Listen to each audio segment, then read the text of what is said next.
Round one. Fight. Heroes never die. I'm Commander Shepard, and this is my favorite store on the Citadel. I used to be an adventurer like you. Then I took an arrow in the knee. Power, sex, power. They both come down to one thing.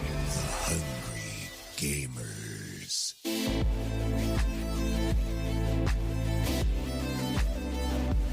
Hello, and welcome, boys and girls, to the 186th episode of the Hungry Gamers podcast. We are powered by 8bit.net and those sexy legends at Audio Technica. More on those guys and girls later. I'm your extremely humble host, Brendan White. You can find me just about everywhere at Brendan 8bit. And joining me today, my usual partner in crime, coming to me all the way from the US of A, Miss Allie Hart. You can find her at Miss Allie Hart. How you doing this Saturday morning / Friday afternoon over on the West Coast, Best Coast? I'm feeling good. How about you? I am a little bit fluey, to be honest, and with the heightened sense of panic around the world, I'm very hesitant to say that to people, so probably not the smartest that I air that across a podcast that beams globally, so yeah, I'm okay. They can't get infected through there. Yeah, no corona, hopefully, touch wood. You know, I don't have all the symptoms that seem to be the norm, no fevers and things like that. I've just had a little bit of a cough the last little while, but one of the guys at work who's had that, I think I got it from him, or I don't know, maybe from Archer's school or something, but I'm all right. But if it gets worse, I'm going straight to the doc because we are not mucking around with this corona situation at the moment. It is something out there. It is. It's quite terrifying. But like, I agree with you. Like, heaven forbid that you have just a normal symptom. I remember, because it's still really cold. We had actually a time zone change, but it's still pretty cold at nighttime. And I walked outside and the cold air hit me. So I started coughing, as you normally do. And then it's just eyes on me. And I'm like, it's just a temperature thing. Like, cold air. Sometimes it makes you cough. Sometimes it makes you sneeze. I ain't diseased. It is the worst. Trust me, like, when you're living the hermit life, like, I'm already essentially quarantined anyway, self-quarantined, so I ain't catching shit. Yeah, I had my first direct work experience on Thursday. I met with a couple of customers for the first time and went to their office, and obviously naturally, you know, you say your g'days and you're going for a handshake as you do, and there was this hesitancy where they sort of looked at my hand and sort of like half went out, and like it was just this weird sort of pause for a second. So I'm like, you know, given the current situation, g'day, let's scrap the handshakes for now, just for peace of mind. And yeah, it's just little things like that you don't even think about, but now every interaction, every touch, every exchange, every cough, someone sneezes over to the right of you at a cafe, you're like, oh shit, corona, fuck, check please, let's get out of here. Like, it's bonkers at the moment. It's all over the place. It's all over the news. It's just like, I think it's more concerning because I don't think I've ever been around for a certain like pandemic like this where things are getting closed and people have to work from home. I don't think I've ever witnessed this before. Yeah, this is completely new, I think, for our direct lifetimes. Like, obviously we've had the bird flu and things like that, but nothing that's impacted the world over. Like, I think some of these pandemics have been just like isolated to specific regions or countries or whatever it might be. But this thing has just taken hold of everything. And we'll talk more about it later in the pod. But yeah, it's a crazy time out there at the moment. It's a very crazy time. So it's great for us gamers and hermits and people that like staying home, that's for sure, because you can work through those piles of shame and do more at home and what have you. But yeah, it's something. Just be careful. Yeah, definitely.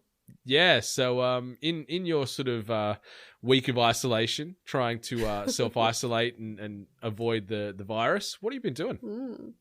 I decided to give Call of Duty Warzone a go. Ooh, yeah. Yeah, I've like a lot of people on like my Twitter feed, on my Twitch feed, like a lot of them are getting into it. So, I mean, it's free, so there is absolutely no money lost on it and time wasted.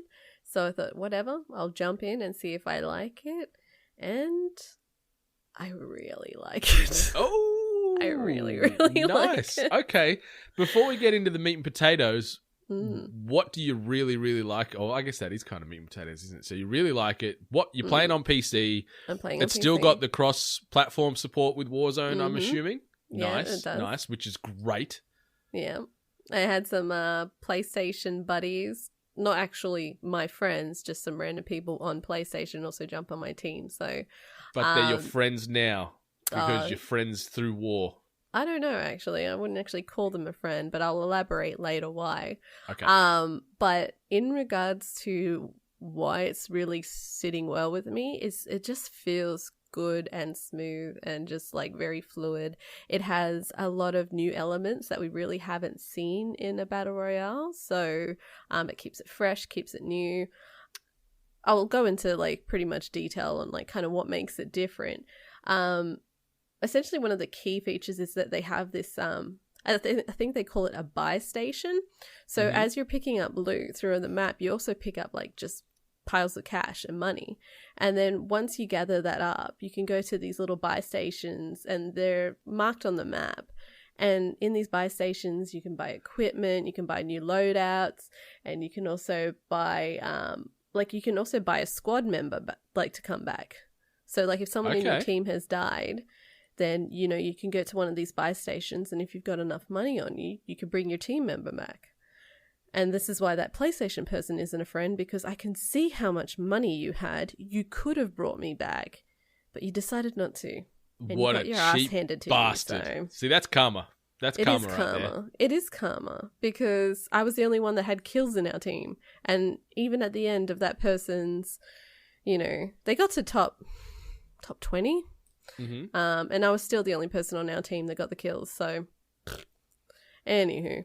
But that specific buy station option really is like, it's really useful, especially if like you run out of ammo, or you want to switch out a gun, or you want to get like, you know how in like Call of Duty you can usually call in like airstrikes, or, you know, big Got your kill streaks and stuff. Exactly right. So you can, you know, put money towards getting one of them done. And I saw a bunch of them. It's not like it's like super rare. So I had to like dodge a few helicopters, a few planes. So I think it's a really good element to keep you on your toes, but it's not so invasive where you feel like someone has the upper hand. It doesn't actually feel like that specific. Yep. So that in itself is just pretty damn refreshing. The other thing is that say if you do die and your friend doesn't have money to revive you or bring you back, they actually send you to this thing called Gulag. Oh, the Gulag, yeah. Yeah. And so what happens is you load in there, and it's like a prisoner. Like you're a prisoner, and they're another prisoner, and you have to like fight to the death. And if you win, you get to go back into the battle royale. I love that. There's just this weird 1v1 backyard like deathmatch thing going on within the game. It's great. It's like Alcatraz. It's like gross stone walls, and like most of the settings, it looks like you're in like a bathroom or locker kind of area that's been run down. But there's a little flag in the center, so you can either hold that position or just kill the other player. I've only been successful once. For some reason, I suck at Gulag. How many Gulags have you partaken? I think I've been a part of like 7 now. Okay. 1 out of 7 is not too bad. Yeah. I just think it's the close quarters kind of element of surprise. Yeah, so it sort of lends itself to like a shotgun player or something like that. Something with damage at close range. Yeah, but I think just some people are just a bit better at paying attention to like maybe footsteps or sounds. So yeah, I got to get better on my Gulag. How have you found it with the map? Like 150 players on this thing, right? Mm-hmm. Yeah, that's right. Up to 150 players that you can have on it. I've run a few teams with randoms, and I've run by myself. The map is extensive, but I wouldn't necessarily say it restricts the combat. Like in a lot of cases, especially from the start where everyone's going to their different locations, there was never a moment where I never found anyone. Like, okay. Unless you're like, that's how you play a battle royale. If you're one of those people that just tries to avoid people until the very end, sneak their way to the final zone. Exactly. You know, the option's there for you. But if you're you can actively seek out fights. You know, there's markers on the map whenever there's action happening. You know, the gas that comes in that restricts the zone, that I feel like that has happened at very appropriate times. I don't feel like it's ever really delayed so much. And in regards to just how the map is situated, like there's a lot of great areas for obviously close combat, a lot of buildings for like scavenging and getting items and equipment. And then you also have areas where you can be absolutely screwed, where it's just empty, like just empty roads, or an empty like an empty canal is another area. Yeah. So, you know, I think it has a good fair share of areas like that you'd be used to, where you either completely covered or you're absolutely exposed. So yeah, environmentally wise, it's really good. It handles great. There are a few kind of like controls that I had to get used to. Like there was the option to mount your gun. It's essentially like holding cover and shooting from cover, but it says you mount your gun onto the object. Different bits of equipment, but for the most, it didn't take me too long. It actually gives you a tutorial at the start, so which I think is pretty good, especially if you're kind of learning these new mechanics. So do the tutorial. They actually reward you for doing the tutorial, and then they just throw you into a game. You can have the option to run alone or just fill out a team, which is good. So if you don't feel like playing with randoms, and just go for it yourself, which is good, because especially if you're trying to get used to it, when you're with randoms, and you can kind of feel a bit dragged. So if you're by yourself, it's like, okay, I'm dead, good. Next game. Yeah. Can I ask, with how big are the squads for one? Like, is it 4 or 6 in a team? I only ever got put with a team of 3. Oh, it's 3s. God damn. So there is a lot of squads on there. I naturally assume because it's 150 in the world that they'd bump the squad count up. But I guess 3 does go into 150. 50 times, so there's going to be 50 squads out there, so that's bonkers. And because of the inclusion of being able to bring people back from the dead, there's this really good element that they've added onto your interface, where it's obviously, you see how many people are still participating in the fight, like that are alive in the Battle Royale, but there's also a little marker that tells you how many people are around. So it's like, so if you've got a friend that's on your team and they're dead, but they're hanging on, that kind of still lets you know that, yeah, there's this many people alive, but those people can revive their teammates, so the numbers can go back up again. So I thought that was good that they actually paid attention to that, because I'm sure it helps with certain people when it comes to strategically like planning, especially towards the end. And I love that element that they've sort of incorporated into these Battle Royale games now. Like obviously Apex was sort of the first one that brought in the respawn opportunity, where you can grab your, pick up your enemy's tags or your digital tags and take them back to a spawn point, because it makes you feel not as bad if you are that person that gets knocked straight off the bat or something like that, and you go, man, I've just queued for 5 minutes, I've played for 20 seconds and I'm dead, or whatever it might be. So it's kind of cool because it can turn the tide of a battle too, where you might be, fighting your way through to the final 10 groups or whatever, and then you'll be able to bring back your third member. It adds a little bit more of a wrinkle to how you can go about things. So I dig that. One thing from sort of having a bit of a read up, because I'm still yet to play, I want to try and get into it over the weekend.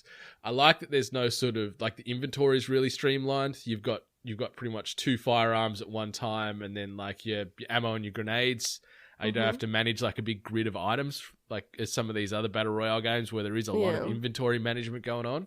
Yeah, no, exactly right. Like, there's a lot of like fast keys too that just, cycle through those kind of items. There were these actual like special items as well that you could have attached, and I'm still getting used to those and what abilities that they can grant you. Like some of them are just like enhancements, and others are like objects that you can physically use. So I'm still kind of getting used to those, but yeah, inventory is pretty good. Like what I can the way that I can think about this and explain it to people that are maybe very familiar with the Battle Royale like genre essentially is, if you remember like playing PUBG and how, you weren't restricted to certain characters, you didn't have to play certain supports, there's no building, it was just straight out, you load into a game, everyone's the same, you only have all you have is your own ability to play and the luck of finding equipment. That's it. That's all you've got. Like, there's nothing about like, oh, you need a healer. Like, like in Apex, you need a healer, you needed this, you needed that. Like, and then in Fortnite, you have the building elements, where the inventory thing also becomes, an issue where someone can box themselves up. Like, this, I feel like it goes back to OG Battle Royale where you dropped in. It's all about that gunplay. Exactly right. It's all about the gunplay. So, and they do have different leveled items. So, your rares, your commons, and all that sort of stuff. So yeah. And the other thing I thought was pretty cool was with sort of these random loot drops or supply drops that pop in. If you get to that, you can actually instead of it being an item in there, you can grab one of your existing loadouts from the main Call of Duty game. So if you've got a run and gun class with a modded out SMG and certain perks, you can chuck that onto yourself to get that buff straight away. I think that's a really cool, fun way to do it, because you're going to start looking like your character, your perks, you got your guns with your skins and your charms on it. Like, I think that's a nice little touch. Yeah, and it's actually pretty good because it seems like they are rewarding players that were playing playing this game before the Battle Royale was released. So a lot of those players would have had their battle passes, all their cosmetic stuff that they would have earned. So it seems like they haven't really, tarnished them. It seems like you've had a bit of a benefit if you've been playing it previously. So all that stuff you've earned, you get to stand out a little bit. Yeah, have they obviously it's free to play. How's the back end market store on the back of this? Is there like, purchasable loot crates and things already in there that they're heavily trying to pump down your throat, or? So all the cosmetic items are available to purchase. So they usually have like sets. You'll see it on the store page, and they'll have certain sets. I've got to tell you, the Tamagotchi one has this this player's card where it's a purple dinosaur and it looks like Craig. Goddamn. It's half as tempting. But the other thing is that it was pretty quick for them to push the battle pass onto me, just letting me know that like, hey, if you're already getting a bit of XP, if you do the battle pass, then you'll get exclusive items, double XPs and stuff like that. And I was like, I see what you're doing, COD. Just a little wink wink nudge nudge here. Yeah, I know what you're trying to do. And so I bought it. You got me. Yeah, got me. It had a Ghost skin. Ghost is a very popular character, apparently, from Call of Duty. I don't know him, but he looked cool, so I got him just purely for that. So I'm curious to see if this is going to translate into me just wanting to play, buy the actual game. Mate, the game's great. Like, I've really enjoyed my time with it so far, and playing the multiplayer and what have you. Like, it's gorgeous. It's got a lot of polish. Massive, big sort of set pieces, everything you know and love from Call of Duty, really. And that Modern Warfare sort of offshoot from the franchise, I think, still probably my favorite to date. Modern Warfare 1 and 2, and the stories and the characters you deal with. So it's tempting. And I'd say I've seen it around lately for $30-40 Australian on a couple of crazy sales. So you might be able to pick it up for a steal. Possibly. But I guess I would only be playing it for PvP. But then I think I'm getting all I need out of it by doing Battle Royale. Okay. Like I feel like that turnover time is fluent enough that I don't really need to seek additional kind of player. Especially with Animal Crossing coming out this week. Yeah, good luck. Goodbye, Call of Duty Warzone. Exactly right. Goodbye everything. Goodbye games. Goodbye life. Goodbye friends, family. It's all gone. We'll talk about it more in the upcoming release dates, because I want to pick your brain a little bit on Animal Crossing, because I'm buying day one, but we'll talk about it later. Okay. So so Warzone, it's got the Ali Hart rubber stamp of approval. You got to keep playing. You're loving it. You're recommending it. Definitely, and it's like I said, it's free. You don't lose out. The download's a bit, but whatever. It's like a 40 gig. I think it's pretty sizable. Yeah, it's sizable, but once you jump in there, you can kind of see why. Like I said, it feels like PUBG but better. Yeah, it looks like polished PUBG. Like PUBG's pretty much got the largest maps thereabouts in the BR space, and there's just a lot of nothingness in those maps, but it seems like they've done well to try and populate and give you plenty of things to do, and just the vehicle element as well, to be able to traverse the landscape pretty quick. I think it's great. Yeah, definitely. Nice. Been playing anything else? Looks like that's just all you got on the docket today. I feel like I've been playing Minecraft, but who cares? Fair call. Minecraft's great though. It's great. I've been sort of pushing through the system override event with Apex is still going for another couple of days. So I've been trying to get all that exclusive loot and skins and all that stuff. You know the bug bites you and you've got the addiction going. So still very much in that Apex mode on the PC, but also started playing this past week the new Division 2 expansion, Warlords of New York. It's good, but I don't know if you feel this because I know you gave sort of Division 2 your game of the year last year. I just don't give a rat's ass about the story and the characters, and I think that's what grinds my gears the most. Like, do you feel that way at all? Like, because you've played it a lot more than I have. And you've got a lot more invested in this franchise than I do. Yeah, you know what? I would agree with you. The first one had a great story, and I followed that one along all the way. So the second one, I was pretty compelled by the story at the start, but I might admit that, like, at some point there was, I think, towards the middle end, I feel like there was just some kind of like change where, like, it either the gameplay became either like not too complex, but it just became more about like picking up certain items and just playing, like building up your character, that you really didn't care about the story. I actually did watch a few people play the new content over on Twitch, and there was parts where I saw certain characters, I'm like, I don't remember them. Yeah. So that's kind of bad. And that's where I'm at. Like Benny, I, and Rach jumped on and we were sort of trucking around. The cool thing with the expansion is you can either choose to import your current level character, whatever that might be, or you can start fresh and they'll give you a character straight at level 30. So you're pretty much pseudo max level with an asterisk because now it's been bumped to 40.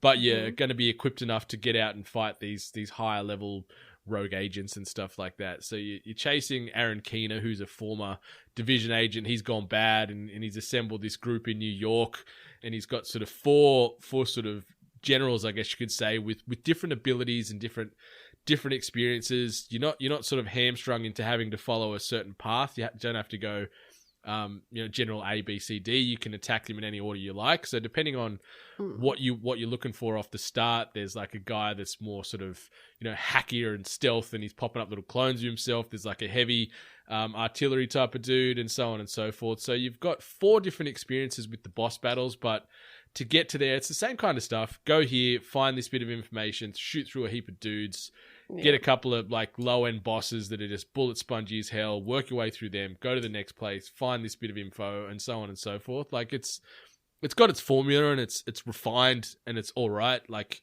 the combat's good. Being able to sort of have all your abilities and good weaponry straight off the bat's great. So you do feel like you're doing good with your team and making a difference. But there is just so many bullet sponge enemies again still, and it's really? Yeah, it's a bit of a pain in the bum. Like, I'm enjoying it. Like, the gunplay's tight. The world itself is gorgeous. Like, running around New York and these sort of areas around Brooklyn and whatnot, Manhattan, I should say, is really, really nice. Really nice. Like, the world is very, very well thought out. A lot of doggos running around. So any fans of the doggos, you're going to be meeting and patting a lot of dogs. Patting? Yeah, can pat dogs. Yep. So I don't know if that's a hook to get you back in. No, not that much.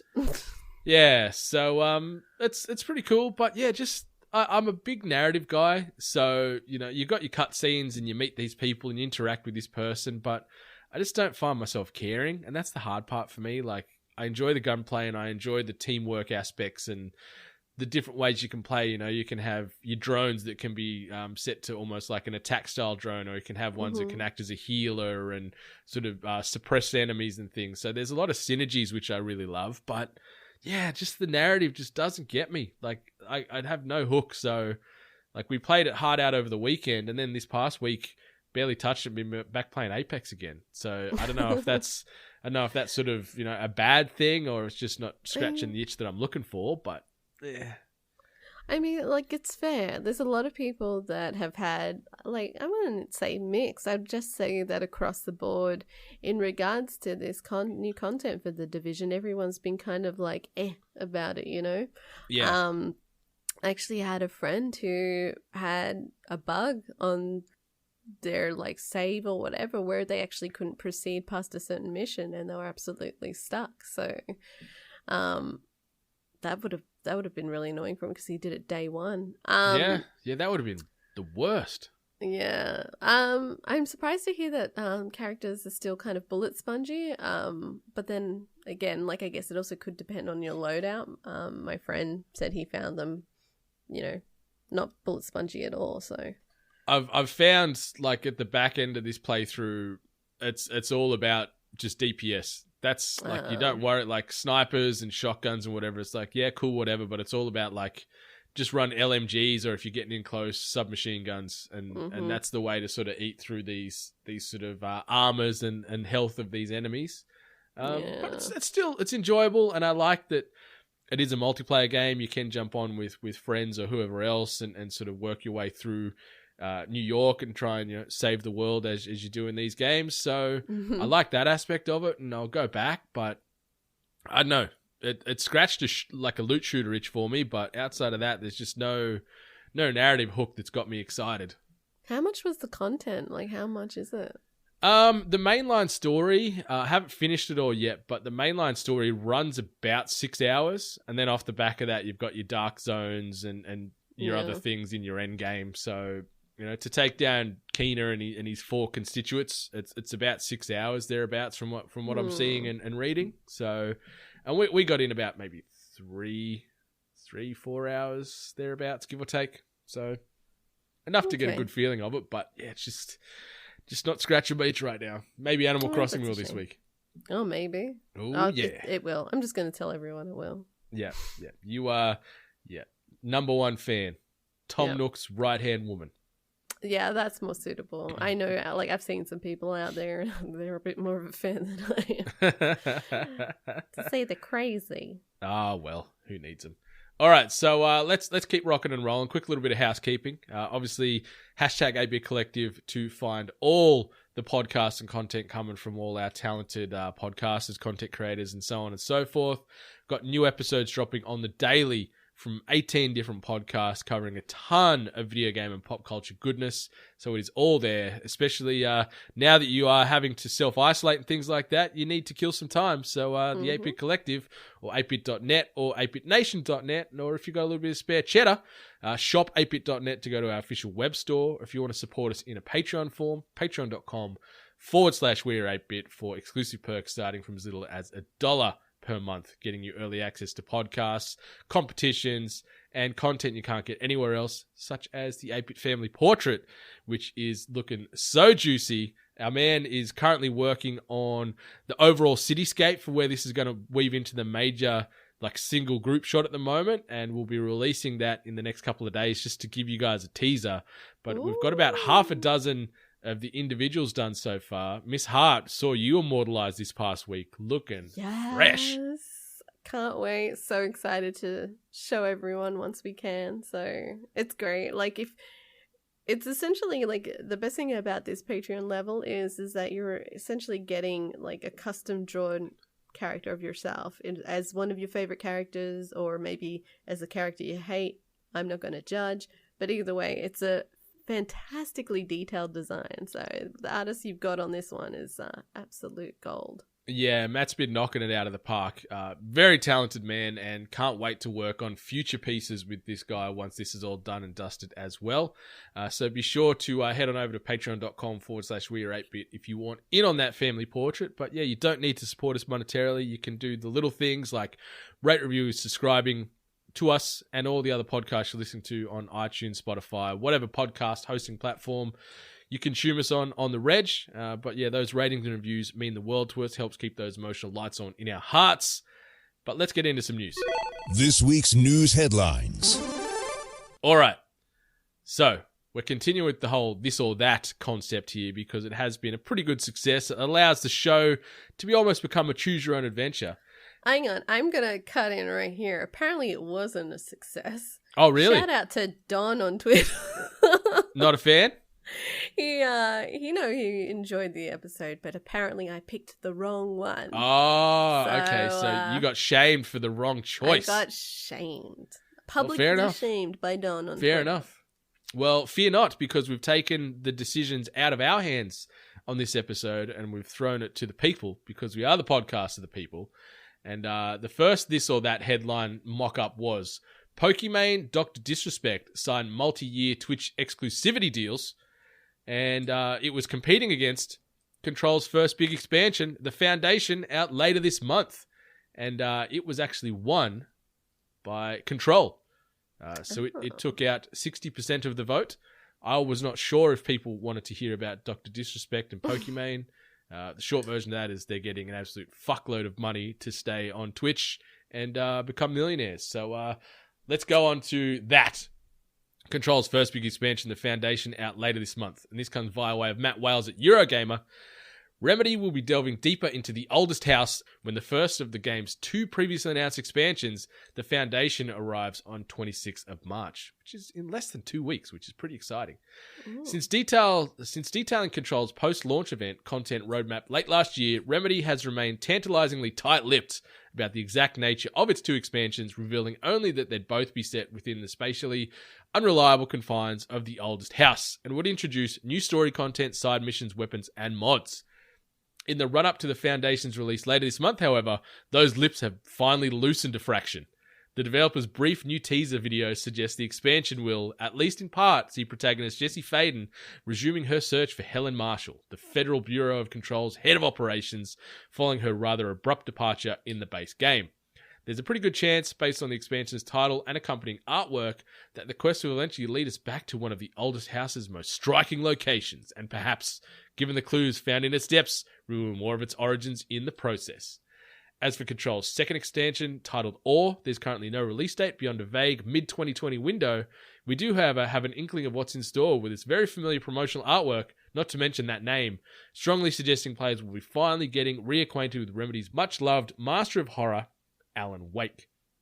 Both expansions will be available to purchase separately or as part of Control's €19.99 season pass, or probably $10 million Australian season pass on Xbox One, PlayStation 4, and the Epic Store. So I'm excited for this. To be completely honest, I'd love to try and play this day one, but with everything coming out, this is on the back burner for me. Like Animal Crossing, Doom, Apex, Division 2, Warlords in New York I still need to finish. And then next month we've got Resident Evil and Final Fantasy VII Remake. So sadly, Control is going to be put in the back corner for me for now. Love the game. One of my favorite games of last year. Won a bucket load of awards. What do you think about this? Does this little bit of DLC make you want to get in on this game, especially with how cheap the game is itself these days? You can get it for next to nothing. How much is next to nothing, though? I think I've seen it for as low as like $20 US in some places. Look, this is going to be a case of someone talking about something they don't know much about, but it's purely impression for me. Control to this day still has me baffled on why it's such a popular game. I have established that, like, I obviously haven't played it, but I've just constantly watched people play it, and to me, it looks absolutely boring. So for me, like, I'm actually surprised that there was expansions for this. So God, I guess that's so many spicy hot takes this morning. Well, no, it's not even me trying to be sassy about the game. It's just, I guess, based on an impression level, I guess. Like, nothing about it really drew me into playing it. The fact that it won a bunch of awards still didn't make me want to play it. I'm wondering what would. Like, I'm wondering what it would take to convince me that this is a game that I had to play. But standing from the outside, I still have no desire to play this game. Fair call. That's justified. Like, I know from an outsider's perspective, the game does look a little bit repetitive and kind of boring at times, I guess, because a lot of the world you're running around does have a similar aesthetic. The enemies react pretty similarly through good parts of the game. But I don't know. It was just cool. It just felt like I was playing an episode of the X-Files, and I think that's what got me. Like, I'm a big sort of sci-fi thriller, sort of horror fanatic, so it was kind of cool because you don't see many games like that come out.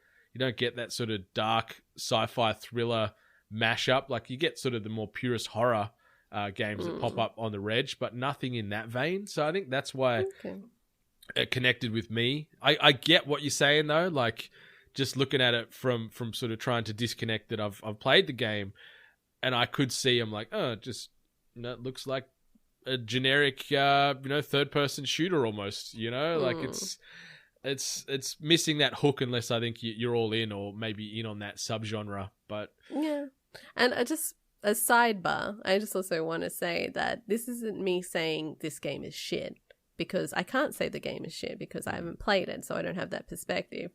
But this is more just me saying this doesn't appeal. Yeah, it's just not for you. Yeah, exactly. I think sometimes people mistaken a person's preference to saying that they hate something. Yeah. And saying that they're projecting that a game is shit to them. But I just want to clarify that I'm just saying it doesn't look like it's for me. I'm not saying it's a shit game. It's won a bunch of awards, so, it clearly isn't. But I just don't think it's for me. It's just not a Miss Hart game. And that's fair enough. Because a Miss Hart game, as we've said a few times now, is coming out in like 6 days' time. So exactly. Get excited. All right, on to the next This or That news segment. This, Lego Super Mario isn't your traditional toy set. Or that, Call of Duty Warzone has over 6 million players 24 hours after launch. Yeah. So that news headline probably covers exactly what that article's about, and we can probably close that off with a bow anyway. But the listeners, they went with Lego Super Mario. So in a new video released earlier this week, you can spot power and Bluetooth buttons on Mario's back, meaning Mario can interact with the environment to set off countdown timers, stomp on blocks, and collect coins. The press release describes it as neither a video game nor a traditional Lego brick-based set, allowing kids and adults to create their own real-life game levels created with Lego bricks. The new product that we developed together with the Lego group combines two different ways of playing with each other, said Nintendo exec Takahashi Tezuka. On the one hand, the world of Mario can be built and designed completely freely. On the other hand, you can play with Mario in exactly this self-created world. In an interview with IGN, digital design lead Jonathan Bennick explained the goal is to grab enough coins before the time runs out, with Mario collecting coins by attacking enemies and losing them by spending too much time in lava. Builders can play around with the order in which Mario encounters challenges such as the rotating section and piranha plant seen in the video. And you just can't skip everything by moving Mario to the end of the level, as the bricks have special activation points which interact with Mario. As of yet, there's no word on how much their sets will cost, but the line is due to launch sometime later this year. Hopefully that'll give me time to clear some space for storing all these under the bed. I don't have mushroom. That end of that statement there from Eurogame was very interesting. But what do you think of this set? It is quirky. It is very different. It is very unlike Lego that I've seen before. Just to clarify, that was meant to be a play on words. He doesn't have mushroom. Ah, that completely went over my head. I'm like, why would you want the mushroom? Because that'd make things bigger. Maybe he wants an extra. Okay, yeah. Thank you for that, because I completely missed that boat. As a fan of dad jokes, I got it straight away. This looks fantastic. It's absolutely adorable. The design, usually sometimes when things translate to Lego, it just feels off. It just feels a little bit off-brand, and that they really, usually try to reach to make a connection, usually between movies, franchises with Lego. But the design work is fantastic. It's absolutely adorable. The interactive little Lego Mario is just so cute with his moving eyes and his interactive plate, and as well as making sounds. The way that this looked to me, it's like Lego mixed Mario mixed kind of like a board game. It had that vibe of almost like Mousetrap, Yeah, I can see that. Yeah, so this really, did we know that they had a collaboration? Because I felt like this just they did that initial teaser announcement earlier this week. Yeah, and that was it. And then it was just bam, look at this cute ass shit we've been doing. So probably definitely going to be buying this. I appreciate that they said kids and adults, because let's get serious, it's going to be majority adults buying this. 100%. I'm pretty embedded in the Lego community these days. Yes, you are. I do my digging and my research, and I hadn't seen anything about this sort of circulating around the channels It was just that first teaser, and then like 2 days later or whatever, they popped this video out and sort of showed this set in motion, and it's so cute, and it is very unique, as you said, and because it does have those interactive elements, like there's power and Bluetooth buttons, so there is that interactivity in there, and I like that you can create levels and then set scores and points off those, so it does give that repeat use, as opposed to a lot of these other Lego sets. You build them, and the experience of Lego, I think, is that build, and then once it's done, it's on the shelf. Like, I finally finished my Jurassic Park set last night, and I reckon there's easy 10 plus hours of build time in that thing. It took me, like, it was a hell of a build, but it is phenomenal. I love me some good Lego sets, and this one looks like it's very true to the Nintendo brand, but very true to the Lego brand, and they've just merged it perfectly. So yeah, I'm buying this sucker day one. I kind of hope, though, like, based on like what you just said, where Lego is majority about building like these wonderful, elaborate kind of like buildings or structures or statues or whatever, I hope this kind of opens the door for maybe a more, like, a bigger collaboration in which you can build like really detailed levels, like, as opposed to, because this just seems to be like little micro platforms, like very, very small like references, like nothing, no bigger than like a squared kind of platform. So I'm hoping for something much more bigger and elaborate, where you can build environments and like castles and whatnot, because that'd be great. It'd be so great. Like, I love that you see like a little Yoshi in there and a Bowser Jr. and stuff as well. So yeah, I think based off the back of obviously the sales this thing may or may not generate, will potentially lead it to making multiple worlds and larger universes for your little Mario, and no doubt Luigi and Toad and Peach characters that'll probably follow to come along as well. But it's so cute. I need a Wario. It's so cute. How much do you think it's going to be? I'm thinking $100. It doesn't look like to me that you're going to get a whole kit. Something about it looks like you get like sections to me. Oh, that wouldn't surprise me. That's dirty.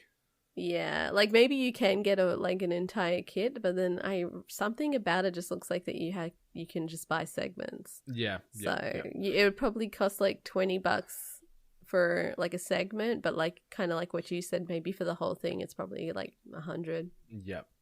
But you know what? I'd pony up $100 because I like wasting money and I like cool Lego. Yeah, like the Lego thing to me is always a bit iffy, because it's like once you build it, like that's it. It's a glorified statue, like it's a action figure kind of looking thing sitting there just doing not much. So this kind of like gameplay, like board game, I guess, kind of play that comes with it is good. It gives it a bit more longevity. And I think you nailed it there. Like, if they do go down that route, where if they bring out a Luigi character too, so then you can compete against your friends to try and get some more repetition and use of the game, and who can get the highest score or the most coins. I think that'll get a lot more repeat business out of it, as opposed to just a static piece of art almost on the shelf is what it ends up becoming. So yeah, but I'm excited. I think that's cute. More of that stuff, please, Lego and Nintendo. Yeah. Maybe we'll see a Sonic Lego crossover off the back of the film's success. Who knows? I feel like they should like link that up with like marbles more than anything. Oh yeah, because he does become a ball when he's spinning really fast. Yeah, you can like mix it with like marbles and micro machines with all those like loops and everything. Damn, that's something. I randomly stumbled across I can't remember what it was called. It was almost like the Marble World Championships the other day on YouTube, and holy moly, it's intense. Give it a look. How did you get there? One of the guys, I was listening to the No Dunks podcast, which is an NBA themed podcast, and the host was talking about that he was watching. I'm like, I need to check this out. He's sold me the dream here. And I jumped on YouTube and checked out a little bit of it as well, and it is bonkers. I love these random, really bespoke things that are just, in reality, you tell anybody, you're like, oh, that's going to be the dumbest shit, and then you watch it like, this is so fucking cool. I'm so invested. Yeah. All about it. I also started watching Better Call Saul finally. I'm really late to the boat on that one. No, don't worry. I'm further behind you. I still haven't watched it. I didn't watch Breaking Bad, so I don't have that connection. Damn, never? Yeah, never. God. And it got spoiled for me, so I kind of like, I don't know. I guess I shouldn't watch it. That sucks. But you know what doesn't suck? This or that news battle royale, news off fight to the death to get showcased here on the Hungry Gamers. I don't even know where I'm going with this. Working title. This headline. CD Projekt Red already working on a new single-player Witcher game. Or that. Games industry raised over $4.5 million for Australian bushfire relief. And full disclosure, this ended in a draw, so we're going to cover off both of these. And I'll start with that. So this comes via way of James Batchelor at gamesindustry.biz. According to gamesindustry.biz calculations, the total raised for Australian bushfire relief is more than $4.52 million across 12 initiatives. The biggest earners were the $25 Humble Bundle, which raised $2.4 million, and the Call of Duty Outback Relief DLC, which generated $1.6 million. The largest single donation came from Sony Foundation Australia, which pledged $200,000. The company raised an additional $12,651 with its live streaming event, plus over $5,000 from staff donations. So it's just a feel-good little story that I think it's great to see the industry come together and do some good. You know, we talk so much about the negativity and the shit and the drama in this game space. It's nice to see all that get pushed aside for these real-world problems and people to become bigger than the other crap and unite for a common cause. So what do you reckon? Yeah, no, I totally agree with you on that sentiment. I'm actually incredibly impressed by the biggest earners were Humble Bundle. Humble Bundle is just a great system and cause in itself that every month you get a bunch of different games after paying a certain subscription fee or a certain amount, really. But the fact that they raised $2.4 million is incredible. Yeah, that's such a big amount. It'll have such an impact. So, yeah, that's awesome. And even after the cause, always check out Humble Bundle because buying games with a bit of a heart behind it. So, 100%. I love me some Humble Bundle. It's so great. The cool thing with it too is you can pay what you want. So obviously they tier off. You can pay in full and get everything in that bundle per month or the monthly bundle. Or if you only want the first couple of games, you can pay 10% of the total value or whatever it is to get to that tier. It's a great concept, and it gets you access to some really good quality games. Yeah, they're not shitty games, and it's also great because I've personally received the benefits from it, where you will find out that you'll have a game that you didn't know you had because you already paid for Humble Bundle. It's oh no, I do have that game. Or if you double up, then you're the best friend ever, and then you just give your friend a free game because you doubled up. Yeah. My Steam library grows exponentially because of Humble Bundle. There's a lot of games I'll never play, which is a shame because there's games in there that are worth the time, but time poorness is something obviously we talk about here on the Reg, and yeah, it's that. But no, nice work everyone involved in raising that cash for the bushfire relief, which is something that barely gets talked about over here anymore, obviously, because we've got the coronavirus and things like that occurring. But it's good to see people come together in this game space and, as I said, put those egos and melodramas aside and do some good. All right. And the last this or that headline, this was the co-winner with that charity and bushfire fundraising list number. CD Projekt Red already working on a new single-player Witcher game. And this comes via way of Eurogamer. CD Projekt Red CEO Adam Kaczynski has said the company is already working on a single-player game to follow Cyberpunk 2077, which will be released this coming September. Extremely excited for that. It will not be The Witcher 4, he clarified, but it may be a Witcher game. We've been working on a next single-player game already, creating a clear concept that waits for further development, Kaczynski told Financial Types at a Polish conference. So this has all been translated from the native tongue into English. So apologies in advance for any potential weird translation wording here. It's already working, but we don't want to commit to it yet. We'll start working on this game right after Cyberpunk. I already said there will be no Witcher 4. I clearly said that Witcher was a trilogy. Simultaneously, we've always emphasized that we want to create Witcher games, and the agreement with Mr. Sapkowski confirmed our rights. The agreement he referred to was the deal CD Projekt Red signed with Witcher creator Andrzej Sapkowski in December, heralding a new era of cooperation between the game maker and book writer. One could venture to say the situation changed by 180 degrees and we cemented relations with Mr. Sapkowski, said Kaczynski at the financial event. Not only on paper, we're cooperating. Sapkowski famously bungled his original deal with CD Projekt, taking a lump sum for the game rights instead of a percentage of the royalties. A decision he sorely regretted when the Witcher game series exploded following the release of The Witcher 3 Wild Hunt. But he got another shot at making his millions when Netflix bought the rights for the Witcher TV series, which has done very well. Geralt and Pals are hotter property than ever. We have two worlds, and we want to create games in those two worlds, added Kaczynski. That's why all planned games are either Witcher or Cyberpunk. Assuming CD Projekt Red's next game is a Witcher game and it's not The Witcher 4, then what could it be? A prequel? A game set before the events of the Witcher trilogy? Perhaps long before?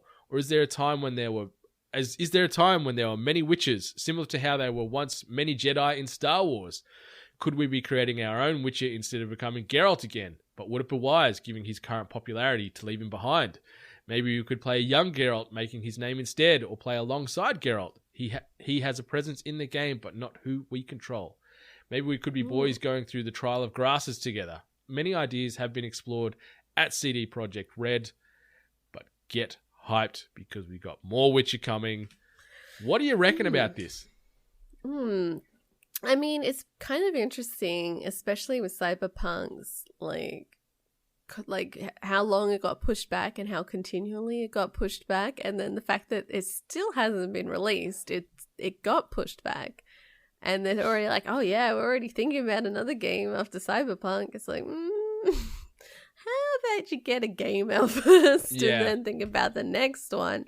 But in regards to the franchise and just how much like fans can be excited knowing that they're getting a Witcher game in the Witcher universe, but quite possibly, would they call it? They'd still have to call it The Witcher, right? I think so, because that's sort of that group of people, like the monster hunters and whatnot. They are witches, so it's not tied specifically to Geralt. There's a ton of witches, and you meet a few of them obviously in the current trilogy. But I think it's interesting that Kaczynski, where he has that quote where he says, "We have two worlds, and we want to create games in those two worlds." So they're just pretty much doubling down and saying, "We're making Cyberpunk style games, we're making Witcher style games. They're the universes we're gonna populate for now until the foreseeable future." So I think that's cool because obviously we haven't played any Cyberpunk yet, but it looks brilliant and The Witcher is brilliant. So, if it ain't broke, don't fix it, I guess, right? That's true. It's very true. But like to say that they've got the two worlds, it makes sense to have the Witcher universe, but then why would you do Witcher from like another perspective when you've played as a Witcher yourself? You could only assume that you'd be doing much of the same. So these ideas where it was like, okay, maybe we're still going to be I always say his name wrong, Geralt. Yeah. Maybe his earlier days, it would make sense, but like playing as a different Witcher. Yeah, like you do play as Ciri here and there in the trilogy in certain parts, but I get what you're saying because he is the face of that franchise, so it could potentially be a little bit jarring, and even more so now with obviously the success of the Netflix show. So it's a risk maybe going away from Geralt completely, but I don't mind if maybe they do a bit of a time jump way back in the past, unearth some more history and some more lore and sort of dive deeper on that whole Witcher lifestyle and whatnot. I think that could be kind of cool. It might be interesting to like base it around like when the need for witches was first established. That could be a very like an interesting angle, I assume.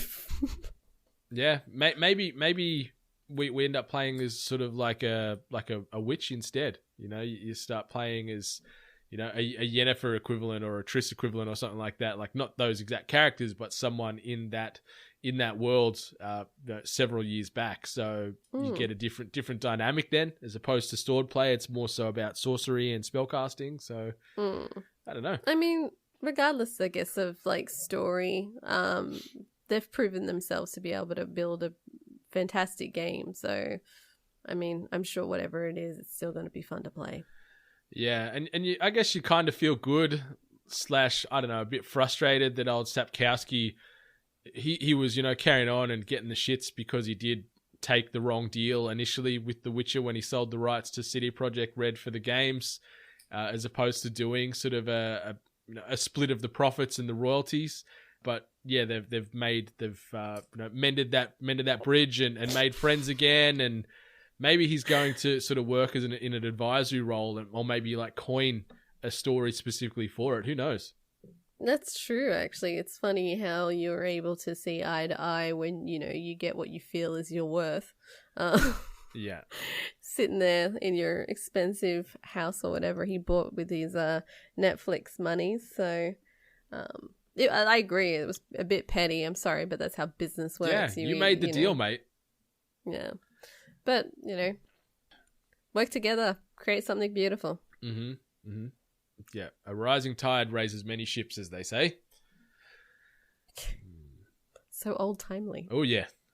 I'm an old soul. All right, so that is the end of This or That. And the last sort of thing we wanted to bring to the table, obviously, on the back of plenty of closures and cancellations, the entire world at the moment is closing its doors, for lack of a better term. Like we saw GDC, South by Southwest get cancelled, and this past week, E3 was officially cancelled for 2020 from a physical event perspective, off the back of the fear of the coronavirus or COVID-19. They have already come out and confirmed that they're going to be coordinating an online experience to showcase industry announcements and news in June 2020. So they are still sticking around that June 2020 date because, if my memory serves, it's the second week of June typically that E3, at least E3 2020, was scheduled to run in. But yeah, physically, E3 is done and dusted for this year. Everything is shifting towards digital. Microsoft and Ubisoft have already announced plans for digital events after the cancellation for E3 2020. But before, I guess, we talk about in a broad stroke point of view, do you think this is the beginning of the end for E3? It possibly could be. I mean, I know we talked about it last week, but I mean, this seems more like a convenient way out for them. The press that came with like the lead up towards E3 with Jeff Keighley busting out, and then the 8-bit group, I Am 8-bit. Yep. Them kind of like leaving in a weird way as well. It just, to me, just seems like that they just took an option out. Like they just went, you know what, let's, it's the talk, like everyone's talking about it, people are kind of speculating, let's just go with it and refresh. One thing that came up with the discussion in regards to E3 was someone kind of released what their plan was for E3 2020, which they specified an event that is for fans, media, and influencers. Yeah. So I'm wondering if, like, because it's not sure to say that E3 is completely different to what it first was meant to be. I mean, selling tickets, making the money at a premium too. Those tickets were not cheap. No. So, I mean, to say that like it's completely different now and they just keep on evolving on it, like, the worst thing that could happen, and it's a possibility, is if these companies that would normally showcase their stuff at E3, if they do these exclusive events just in-house and they have just as a success rate within like sales and interaction and like just marketability, they're going to say, we don't need E3. I think that's going to happen, and like sort of what you first touched on there, where how they're trying to retool E3. It sounds like they're just trying to become PAX. Like, yeah. It's trying to be this all-encompassing general population or general public media content creator sort of blender of an event. And PAX is great, and they nail it. Like Reed Pop and everyone involved there do a phenomenal job with the PAX here in Australia, and obviously the multiple PAXs around the US and around the globe. So shout out to those guys. But yeah, I think E3 as we know it is certainly heading towards the exit door, because as you said, I think these digital events is going to be the future. Like, you're already seeing it with the Nintendo Directs and the Xbox events and the PlayStation updates and all these things. Like, you're seeing that shift actively already. And now seeing, Xbox, this was going to be their big coming out party with the Series X, and especially with Sony not present at E3 this year, they were going to come out and probably pull out all the stops to try and get the hype for the Series X. But now they're shifting it to a digital footprint. It's going to cost them less money. They don't have to fly staff all across the country and the world to be in Los Angeles for that week or two. Excuse me. But yeah, I think E3 is just hanging on by the skin of its teeth. But luckily, I think, Corona gave them that out, because they weren't really seen in a good regard off the back of the leaks and charging tickets and opening up to the public and all these other things. So the fact that they can sort of yield and go, yeah, we're out this year, we're going to be back and for a great experience next year and blah, blah, blah, blah, blah.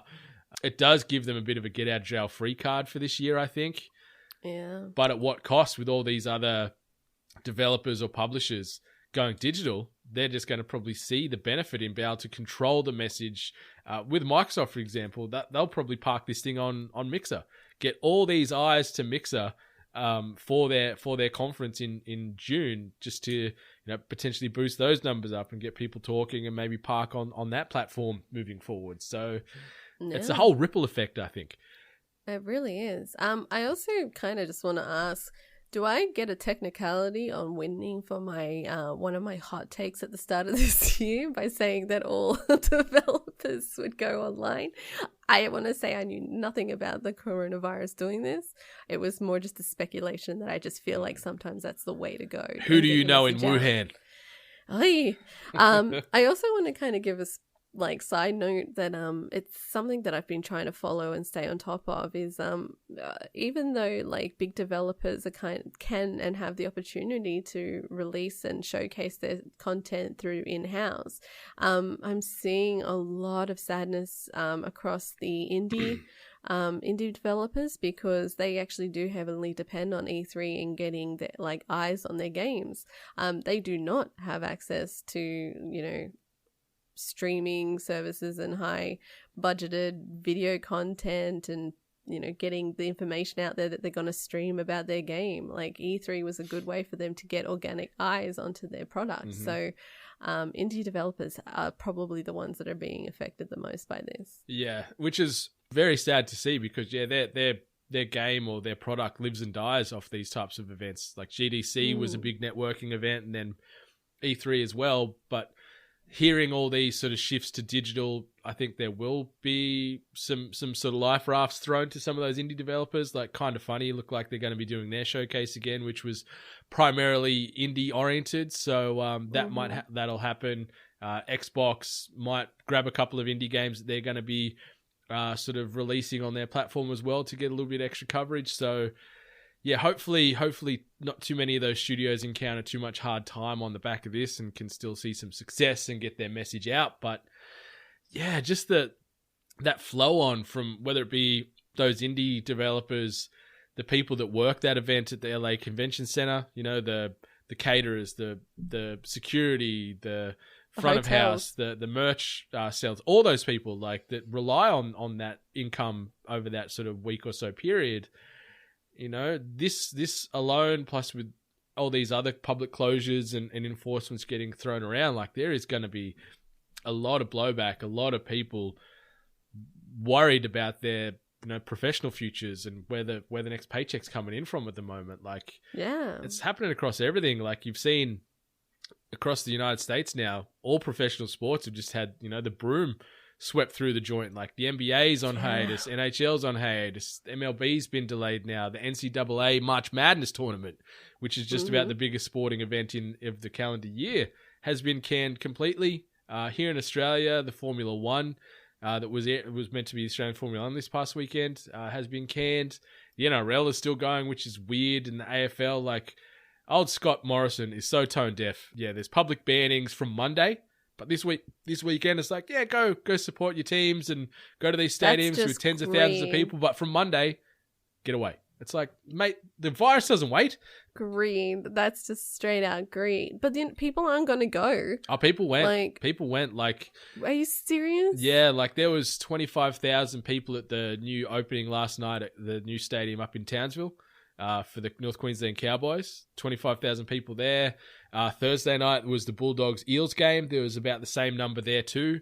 So these are just melting pots for these viruses to contaminate and just multiply through general population. So it's so fucking dumb. Look, I know, like, everyone listening is probably, like, sick and tired of hearing about coronavirus and, you know, all the bullshit that surrounds it. All I'm going to say is just get yourself, like, the tiniest bit educated on seeing what the effects of, you know, reducing, you know, the sharing. Essentially, like, yeah, you're not going to get sick, but, you know, you still could be carrying and then transfer it onto someone that might not be so successful. You know, it's kind of like the whole...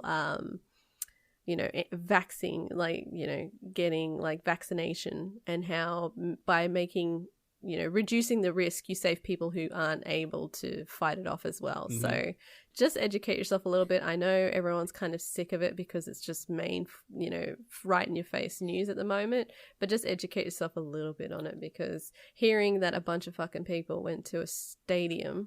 And there's more games like this weekend. There's another, five or so NRL games this weekend where public are allowed in.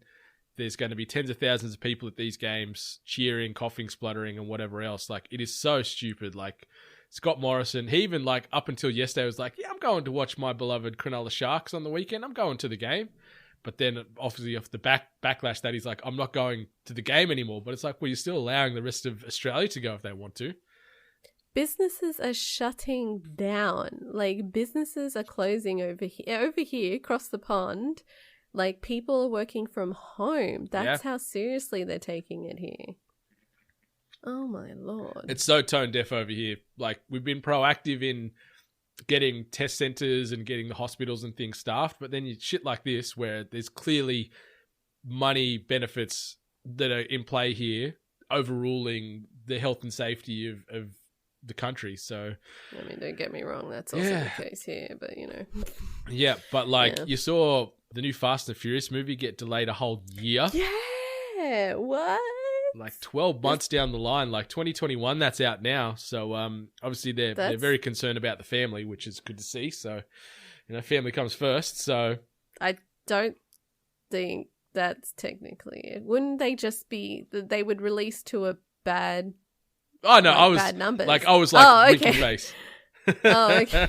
Just like the don't have mushroom that went over my head before. Right. Oh yeah, like they're curious. They're definitely concerned about the bottom dollar here. Like, A Quiet Place 2's been put on the shelf indefinitely. Mulan as well, and The New Mutants, which has been in production and release hell for years anyway. Has it come out yet? Yeah. Also, because the James Bond movie got pushed back. Oh yeah, that too. Yeah. Yeah. But it's still this year though, right? It's still this year. I think it's been pushed to like October, if I remember right, for the James Bond film. But like, even Benny and Dane, they're going to watch the My Hero Academia movie tomorrow.